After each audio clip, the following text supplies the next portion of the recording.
Did you know that 1.6 billion Christmas cards are sent every year? If you still need to make your Christmas cards, make sure you watch this full tutorial where I'll show you how to whip up these 3D tiered Christmas cards with rhinestones. The supplies you're going to need for this project is some form of cutting machine. You'll want to have a cutting mat. I'm using the standard grip mat. I'm using a brayer tool to press my material to the mat, and you'll also want to have a scoring wheel or scoring stylus on hand. I'll be using 65-pound medium weight cardstock and a craft glue. I love the Barely Art brand. And these are optional, but I like to add some colorful rhinestones to my cards just to dress them up. And you can find all 4 of these card templates linked below in the video description. Okay, so if you're in Cricut Design Space here, you're going to find the upload button, and when you click on it, you'll be able to click upload image, and then wherever you have saved your file to from our craft vault, you'll drag and drop that file over here, and you'll click continue at the bottom, and then you'll click upload to bring it into the canvas area. Now, the only piece of setup you need to know here is that these black lines that you see here are actually score lines. But when you bring in your own SVG file like this, you need to tell Design Space for it to be a score line. So taking a look at our Christmas tree file here, I'll just click on this and we'll right click to ungroup. And you're going to see over here in the layers panel, you'll see all the pieces of this card, and you'll see these little arrows, and if you click on them, those are the subgroups. And if you locate these little lines, these are what you need to change to your score lines.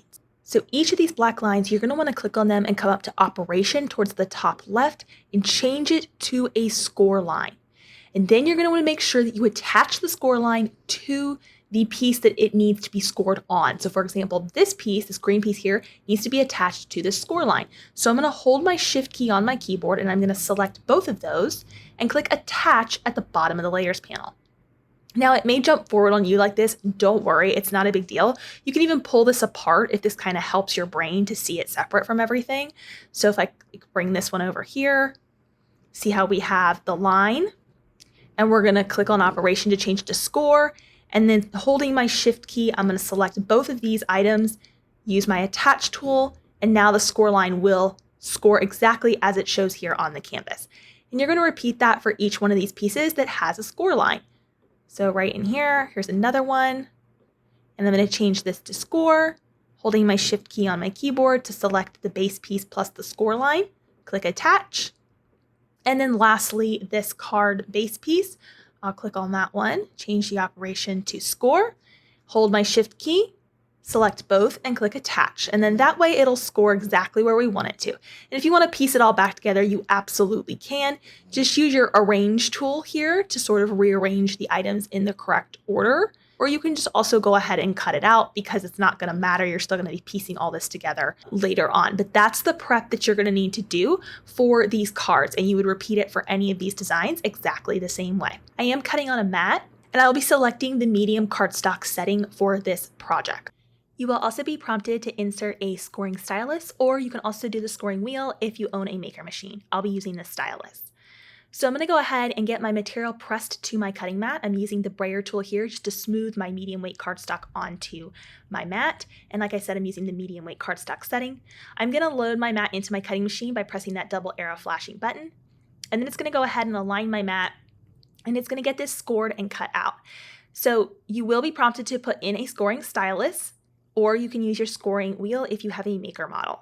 It's going to score first, then it will cut, and once it is done, you can press that double arrow flashing button again to unload the mat, and then gently peel the mat away from the material. And you're going to repeat this for all the different colors of your card. Next, I'm going to go ahead and start by folding the main card down the middle. You should see that score line present there. And then I'm going to go ahead and do the same with the other pieces. I'm going to fold each of those edges there where you're going to see where it's scored with your cutting machine, whether you use that stylus or that scoring wheel, and it prompts you in Design Space when to insert those into your machine. So I'm going to have all those folded and ready to go. And then I'm going to proceed with my Barely Art glue here, and I'm going to glue my layers together. So starting with like this little present piece here, I'm going to flip this over, make sure you're working with the right side, so you may want to check your alignment first. And I'm just going to dot a little bit of glue over the back of this, and then we're going to align it with the base piece.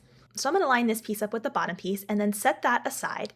And I'm going to do the same thing with the Christmas tree here. So make sure you're gluing on the correct side first, check your alignment. And then I'm going to add a little bit of my glue to the back of this Christmas tree, and I'm going to place it onto the base piece of the Christmas tree. And make sure that you have checked that everything is going the correct direction. So your little tabs should be going every other one as you build the card up. So for example, the Christmas tree one here, the folded tab is on the left-hand side, and the present one we just did, the tab was on the right-hand side. So just make sure you have those in the proper order before finalizing anything. Now we're going to glue this tab to the base of the card. So this piece right here acts as the first tiered layer, and we're going to line it up with the outer edge of this card. And you want to hold this for a few seconds just to let it grab, kind of like stack it and tap it on the desk just to make sure that it's aligned. And then grab the Christmas tree piece, and you're going to do that on the opposite side. So we have that tab folded back on the left-hand side, and we're going to press that and align it. I like to kind of stack it to make sure everything is aligned along the bottom, which is really important. And then we're going to do the same thing with the last piece here, our present stack, and that'll go on the right-hand side. Now, all of the other cards are made in a very similar way. So you would do these very simple layers, and then you would go back and forth, creating that sort of like tiered zigzag effect that we just created by folding those edges back. And as you can see here, I've made mine very sort of monotoned. I like to do that just for the overall effect of the cards together, but you could absolutely make these in different shades and colors and mix it up. Now this part is completely optional, but I had some rhinestones laying around, and I just used a little bit of the same craft glue, and I placed rhinestones on my Christmas tree, and this just dressed them up in a really special and unique way. And I love how these turned out. They take very little time to make, they don't take long to cut at all, and the assembly is super fast and something you can do with friends and family or even kids. Here's how it looks when it's kind of open, and if you look at it from the front, it has this very cool 3D effect to it, and here is our result of all of our cards.